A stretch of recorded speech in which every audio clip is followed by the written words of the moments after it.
चलो, 3 आने total sign कर बैंकिंग में ज्यादा बाकी नहीं, आज और give the heading what is एक बार डोमेस्टिक टेरिटरी वाला बाद में करा दूंगा। तुमको मैं अभी तो स्कूल छुट्टी है ना, नहीं स्टार्ट हो गया। व्हाट इज स्टैट्यूटरी इससे चालू नहीं हुआ। Liquidity ratio? तुम कल आ जाना ना, कल कर लेना मेरे से, हाँ ठीक है। आगे what is statutory liquidity ratio? RBI के पास जाना पड़ता है ना। बिल्कुल, देखो एसएलआर जो है it's a term beyond CRR. एक होता था कैश रिजर्व रेशियो, क्या होता था? जिसमें कमर्शियल बैंक को अपना परसेंटेज और डिपॉजिट्स रखना पड़ता है सेंट्रल बैंक के पास, यस और नो? वो होता है कैश रिजर्व रेशियो, हर बैंक को कुछ परसेंटेज रखना पड़ता है, उसके बाद ही वो लोन दे पाता है, यस और नो?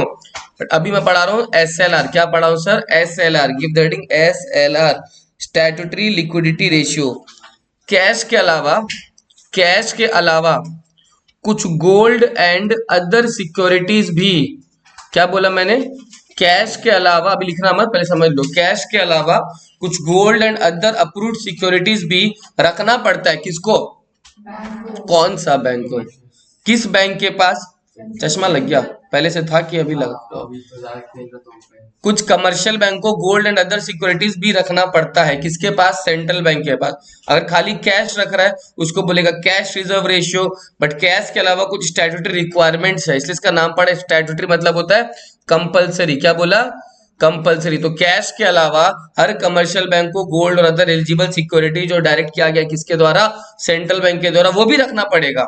तो कौन सा बैंक रखेगा? Commercial bank. किसके पास? Central bank. मैंडेटरी है, क्या बोला? मैंडेटरी मतलब होता है स्टैट्यूटरी रिक्वायरमेंट है, लॉ का कंप्लायंस है, वो करना पड़ेगा। तो हर बैंक को कैश के अलावा कुछ और भी रखना पड़ता है, जो कि गोल्ड और अदर सिक्योरिटीज होता है सेंट्रल बैंक के पास। तो वो जितना रखना पड़ रहा है, मान लो मैंने बोला सीआरआर है 6%, कितना परसेंट? और मान लो एसएलआर भी उन्होंने डिसाइड कर दिया कि भाई आपके पास जितना रिजर्व वगैरह है गोल्ड रिजर्व, उसका 4% आपको रखना पड़ेगा। तो एसएलआर 4% है, सीआरआर कितना परसेंट है? 6। तो सीआरआर अलग है, एसएलआर अलग है, सीआरआर भी रखना पड़ेगा। और अगर इन दोनों को जोड़ दूं ना, इन दोनों को जोड़ दूं, कितना परसेंट हो गया? उसको बोलते हैं एलआरआर। क्या बोलते हैं? Legal reserve ratio. क्या बोलते हैं sir? CRR plus SLR equal to LRR. तो हर बैंक को सीआरआर भी रखना पड़ेगा, एसएलआर भी रखना पड़ेगा। इन दोनों को जोड़ के अगर बोल दिया जाए तो उसको क्या बोलेगा? एलआरआर। तो हर बैंक को अल्टीमेटली कमर्शियल बैंक, हर bank commercial bank central bank के पास सिर्फ सीआरआर मेंटेन नहीं करता है, एलआरआर मेंटेन करता है। Are you getting my point? इसका मतलब एक चीज बताओ तो, अगर एलआरआर में सीआरआर हटा दूं तो क्या बच जाएगा? Very good. या फिर ऐसा बोल दूं सर, एलआरआर में अगर एसएलआर हटा दूं तो क्या बच जाएगा? क्या बच जाएगा? और अगर एसएलआर में सीआरआर हटा दूं तो क्या बच जाएगा? कुछ नहीं बचेगा, फालतू चीज है ये, कहां से बचेगा? समझा मेरा बात? बोल एलआरआर नहीं बचेगा, ठीक है। चलो लिखो, SLR is a regulatory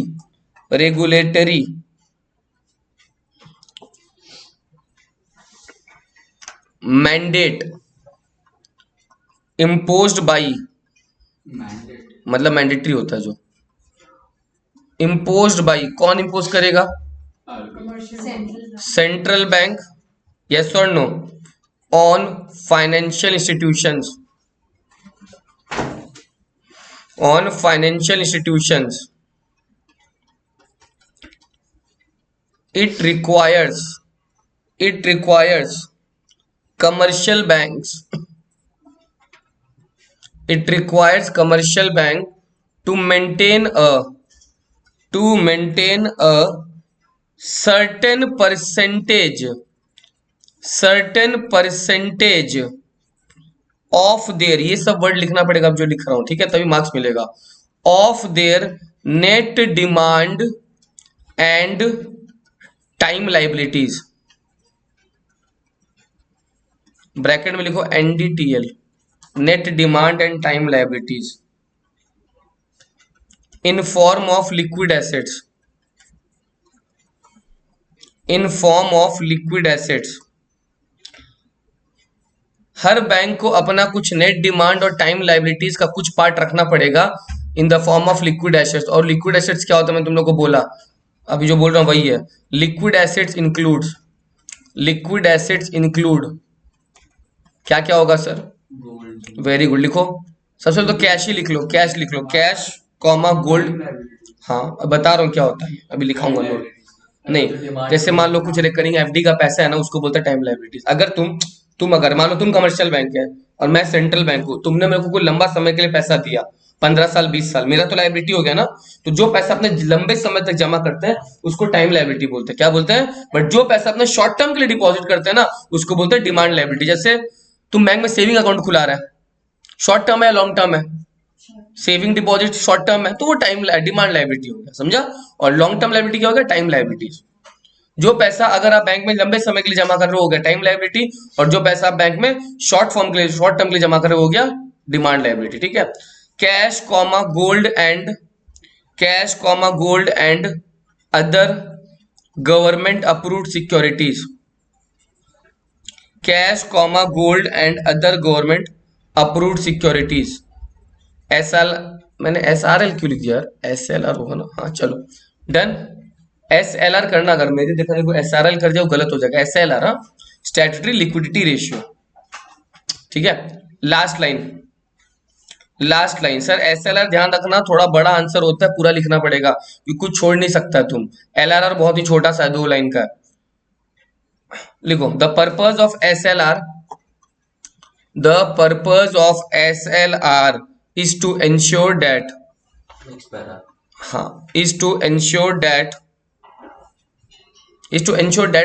the liquidity कर दो डेट को, is to ensure the liquidity and solvency of banks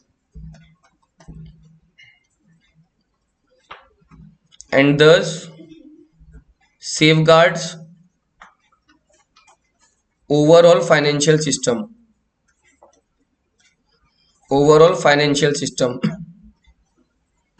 इसका मतलब क्या समझा?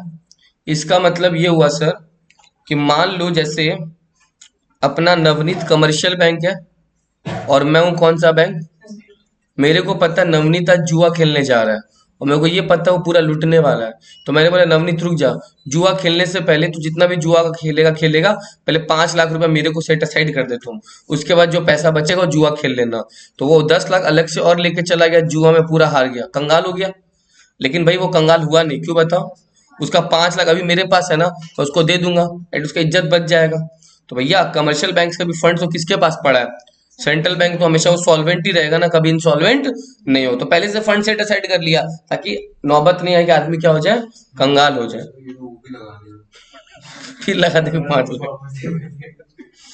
समझा मेरा बात? क्लियर? नवनीत तुम बुरा नहीं ना मानता? तो ठीक है, कल से फिर 9 बजे आ जाना, अगला सैटरडे से। इसको क्या दिक्कत है? ठीक है, 8 बजे आ जाएगा, 6 बजे, वेरी गुड। चलो 10 बजे आ जाएगा, 10 बजे आ जाएगा, बुरा तो नहीं ना मानता, 10 बजे आ जाएगा। 9 से पहले सब तो पहले खाने का क्या चक्कर, हमको इधर ही ले आएगा, सब मिल बांट के खा लिया जाएगा। नहीं देगा अभी तक कोई। ये नहीं कि कभी सर के लिए चिप्स का भी पैकेट लिया, तुम लोग सब लाता है, ये तो कभी 10 रुपए का चिप्स का पैकेट समझे ना? वो चिप्स नहीं ना लाया था उस दिन, मूढ़ी खा रहा था। ये खाते अरे हमको लगा चिप्स नहीं ना लाया था, ये लाएगा कि मेरे लिए लाएगा, भैया आप भी खाइए चिप्स का पैकेट। अनुष्का कितना बजे क्लास था? बाहर चले जाओ, सॉरी को बात नहीं, जाओ बाहर 10 मिनट बाहर से आओ, जाओ हम बुला लेगा 10 मिनट बाद, बाहर से बेंच वेंच लेके जाओ, चलो आराम से बैठो ना धूप में। ठीक है, धूप बहुत ज्यादा है तो एक काम करो, पीछे ही खड़े रहो और उल्टा घूम जाओ। लिखो LRR, उल्टे घूम जाओ। LRR फुल फॉर्म क्या होगा? लिखो LRR और लीगल रिजर्व रेशियो।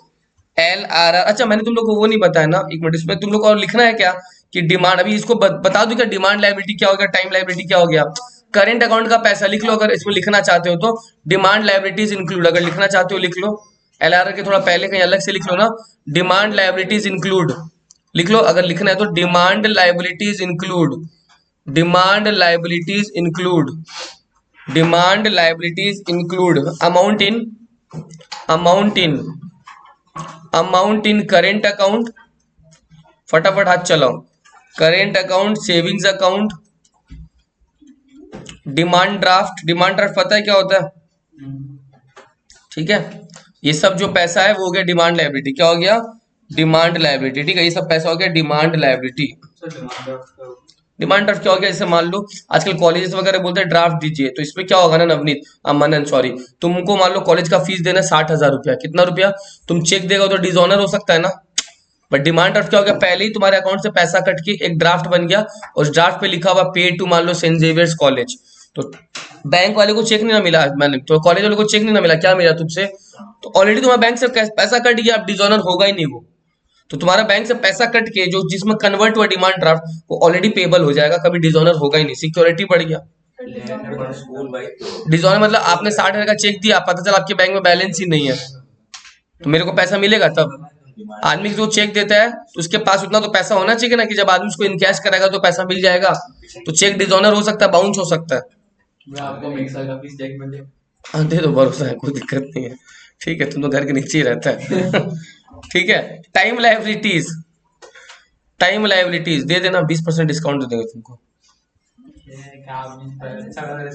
ठीक है। 50।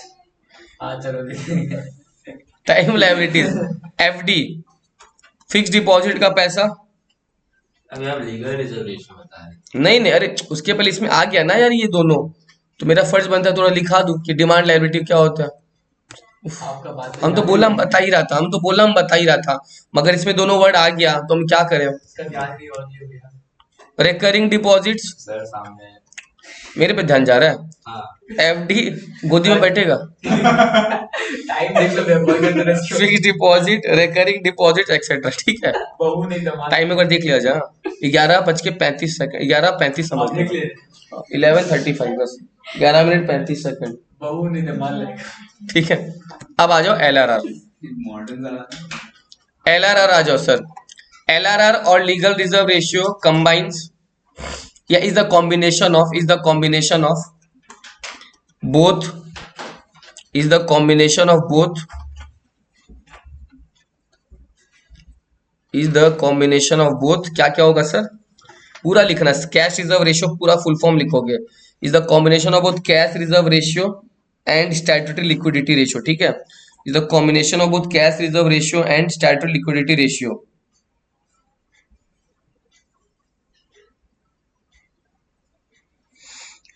ठीक है, अब जब एग्जाम में आ जाएगा ना एलआरआर क्या होता है, तो पहले तो ये लिखेगा, उसके बाद सुन लो, वापस रिपीट करने का जरूरत नहीं, उसके बाद पहले सीआरआर वापस लिख देगा, एसएलआर क्या होता है वापस लिख देगा, ये तो लिख देगा, बट लास्ट में वापस ये लिख देना, यहीं पे तुम लोग लिख लो LRR equal to CRR plus SLR.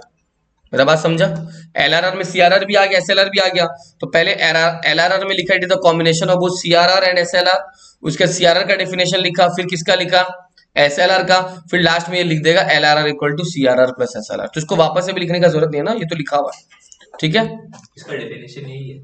हाँ तुम्हारे बुक में वही है, तुम्हारे बुक में वही है, ठीक है, तो ज्यादा पढ़ के क्या फायदा, इसका पर्पस वर्पस जान के कोई फायदा नहीं है। अच्छा एक्चुअली एलआरआर जितना ज्यादा होगा क्रेडिट उतना कम होगा, क्रेडिट उतना, कम होगा।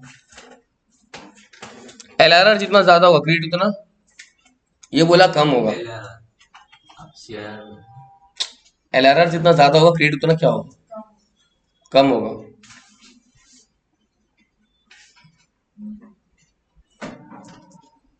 बोलो पीछे, यशवी, ग्रीसी, वर्षा और क्या नाम, Anushka, correct answer is LRR जितना ज्यादा होगा क्रेडिट भी उतना कम होगा, ठीक है, कम ही होगा, समझा मेरा बात, आपको यकीन नहीं है ठीक है, तो एलआरआर जितना ज्यादा क्रेडिट उतना कम, ठीक है। चलो अच्छा, डू यू नीड कि मेरे को फंक्शन सेंट्रल बैंक पढ़ाना चाहिए, फंक्शन ऑफ सेंट्रल बैंक, बस ज्यादा अलर्ट मतलब बैंक का प्रॉस्पेरिटी शो करता है क्योंकि ज्यादा एफडी में उतना सॉल्वेंट है, जितना ज्यादा एलआरआर मतलब बैंक से उतना पैसा उतना फंड है। तो क्या पड़ा अच्छा इसमें मेरे को ना दो फंक्शन खाली तुम लोग को मैं बता देता हूँ कि वो तुम लोग शायद अटक जाओ, ऐसे तो बहुत सारे फंक्शन है नोट इशू करना, बट दो फंक्शन ऐसा है सर जो सेंट्रल बैंक का थोड़ा हो सकता है तुम्हारे लिए न्यू हो, तो मेरा वो फर्ज बनता है एक बार बता दूं। सेंट्रल बैंक एक तो very good lender of last resort है, मनन तुम्हें ट्राई करेगा क्या होता है, ये नहीं अगर कर पाए मतलब तुम्हें तो इकोनॉमिक्स घर में पढ़ भी नहीं रहा, 2-3 जन का हाथ उठ जाएगा मेरे को पता है, एक बार हाथ उठा लो तो एक जन, दो जन, हाँ हमको नहीं पता यार। पीछे तीन जगह, तीन लड़के लोग हाथ उठ चुका है, ठीक है। लड़की लोग कहाँ गए, तुम्हारा हाथ नहीं उठता, क्या बात है? बोलो। हाथ नहीं लेंडर ऑफ लास्ट रिजॉर्ट, उठता। तुमसे ये क्वेश्चन बोलो। specifically क्यों पूछा गया? तो बोले एक मिनट, नबीन मिनट। का भी हाथ उठ गया लड़की लोग के साथ। नहीं उठाया तभी तो। नहीं पता ना। अरे हमारे यहाँ मनन धारीवाल है, he is trying to answer. हाँ बोलो। जैसे वो लोन चाहिए और कमर्शियल बैंक नहीं दे रहा तो आरबीआई के पास आके लास्ट में ऑप्ट कर सकता है कि कोई लोन दे नहीं रहा आपको, लास्ट ऑप्शन समझ। एकदम सही बोल रहा है ये, इसमें कुछ गलत है ही नहीं। यस और नो, वेरी गुड मनन, वेरी गुड। जब बात इज्जत पे है तो अपने इज्जत रखा है तुम, very good. Lender of last resort क्या हुआ sir? Lender of last resort हुआ सर जब कमर्शियल बैंक के पास फाइनेंस इकट्ठा करने का सारा सोर्सेस एग्जॉस्ट हो जाता है। क्या हो जाता है? तो सर लास्ट ऑप्शन जो बचता है वो that is central bank. Central bank last में उसका जो मदद करता है sir, that is called the lender of the. तुमको पैसा चाहिए समझो, मान लो इसको, इसी का बात करता है। जैसे मान लो इसको जुआ खेलना था ना, कितना का जुआ खेलना था? 5 लाख। तो ये 5 लाख में से इसको, इसके पास अभी 7 ही लाख, इसके पास अभी 3 लाख है। कितना कम पड़ रहा है? 2 लाख अभी कम पड़ रहा है। खेलने मांग रहा है 5 लाख का जुआ, मगर है कितना इसके पास? डेफिशिएंसी कितने का है? अभी 2 लाख रुपए मेरे पास आया, सर देंगे क्या? बोला घर भाग यहाँ से, जुआ के लिए तो नहीं दूंगा कभी। यस और नो? नहीं दिया। उसके बाद मान लो दोस्त उससे मांगा, दोस्तों से मांग के भी चलो दोस्त लोग सपोर्ट करके लाख रुपया दे दिया, ठीक है। ऋषभ रोनी वोनी मिला के लाख, रोनी तो दे ही सकता है, ठीक है। रोनी तो बोला 2 लाख क्या 20 लाख दे दूंगा तो, ये गाड़ी कुछ और ले। ठीक है। तो 1 लाख रुपया इसको मिल गया दोस्तों से। अभी तो कमी पड़ गया ना, कितना रुपया का? 1 लाख। तो अब लास्ट में मम्मी को झूठ बोलेगा कि मम्मी देखो मेरे को ना बच्चों को, गरीब बच्चों को डोनेशन देना है मम्मी, उनको पढ़ाना लिखाना है। तो वही सोच के मम्मी पिघल जाएगी, लाख रुपया दे देगी। यस और नो? पर्पस तो बताएगा नहीं, हम लोग तो वही कर रहे हैं बेटा। ठीक है। तो लाख रुपया घर से ना मिला, लाख रुपया घर से ना मिला, तो जो लाख रुपया घर से मिला तुमको, लाख रुपया जो घर से मिला तुमको, यानी माँ बाप से मिला, तो कमर्शियल बैंक का माँ बाप कौन है? एक ही तो है, सेंट्रल बैंक। तो लास्ट ऑप्शन वही होता है हमारे पास, ठीक है। Lender of the last resort. और एक किस, क्यों नहीं दे इसको,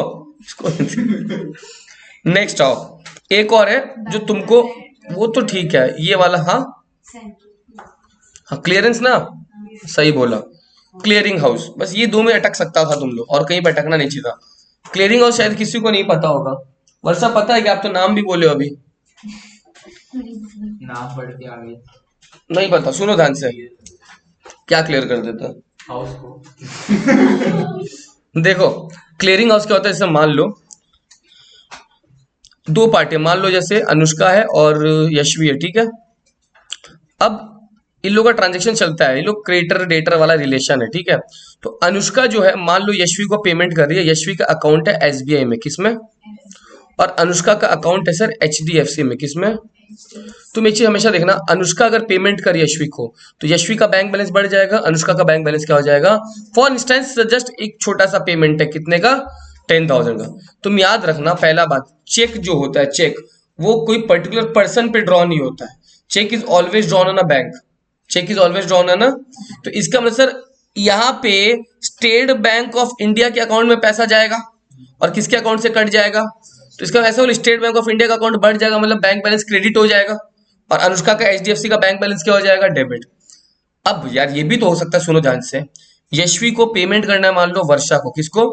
और वर्षा का एचडीएफसी में अकाउंट है, अनुष्का का भी एचडीएफसी में, और यशवी को वर्षा को देना है पता कितना रुपया? 8,000 रुपया। तो इस बार यशवी का अकाउंट डेबिट हो जाएगा कितना से, और एचडीएफसी बढ़ जाएगा कितना से? तो अल्टीमेटली मैं एक चीज बोलूं, एचडीएफसी को अल्टीमेटली देना ही तो पड़ेगा, कितना देना पड़ेगा? 2,000। और एसबीआई को अल्टीमेटली मिलेगा कितना? तो ये नेट ट्रांजेक्शन हुआ। तो ये जो सारा ट्रांजेक्शन एक जगह पे सेटल किया ना हमने, तो इसको सेटल को बोलते हैं क्लियर करना। क्या करना? और ये जहां पे क्लियर हो रहा है ना, वो जगह है बेटा आरबीआई। क्या है सर? तो RBI is the clearing house, RBI is the clearing house of different banks. एक बैंक का, ऐसे तो दुनिया में 10-15 बैंक है ना, तो सब जगह का सेटलमेंट जो होता है वो कहां पे होता है? आरबीआई में होता है। इस फंक्शन जो आरबीआई निभा रहा है, इस फंक्शन को क्या बोलते हैं? ये क्लियरिंग हाउस कमर्शियल बैंक आपस में नहीं करेगा, सारा फंक्शंस करेगा कौन सर? आरबीआई करेगा, ताकि पता चल जाए at the end of the day. तुमको पता है हर बैंक में क्या होता है, तुमको इतना कॉमन सेंस होना चाहिए, डोंट नो है कि नहीं। 4 बजे जनरली मान लो बैंक आवर्स है, सपोज बैंक तो बंद हो जा रहा है, मगर उसके अंदर में स्टाफ लोग रहते हैं, और वो निकलेगा तेरा 6 बजे 7 बजे 8 बजे जो भी टाइम है। तो लोग अंदर में क्या कर रहे हैं, ये सब तो चेक कर रहे हैं कितना पैसा आ रहा है, कौन सा बैंक में कितना ड्रॉ हो रहा है। तो एट द एंड ये सब सारा हिसाब मिलाना पड़ता है। तो सारा बैंक का स्टाफ अंदर बैठ के ये सब काम करता है। बैंकिंग आवर्स क्लोज हो गया मगर उनके स्टाफ बैठे रहते हैं ताकि सारा अल्टीमेटली रिपोर्ट बना के भेज सके। तो ये जो फंक्शन है, कौन सा फंक्शन है सर? Clearing house. समझा मेरा बात? क्लियरिंग हाउस समझा? क्या लिखा हुआ है बुक में, पढ़ ले फटाफट। रियल टाइम होता है। हाँ, रियल टाइम मतलब at the end of the day, तुरंत क्लियर नहीं होगा। ठीक है, तुरंत बैंक खाली रहता तभी तो बैंक्स को सॉल्वेंट रहना पड़ता है, इतना पैसा रहे हमेशा कि भैया आप क्लियर हाउस अगर सेम टाइम पे नहीं हो तो भी at the end of the day जाके आपका पैसा सॉल्वेंट रहे। ठीक है ना?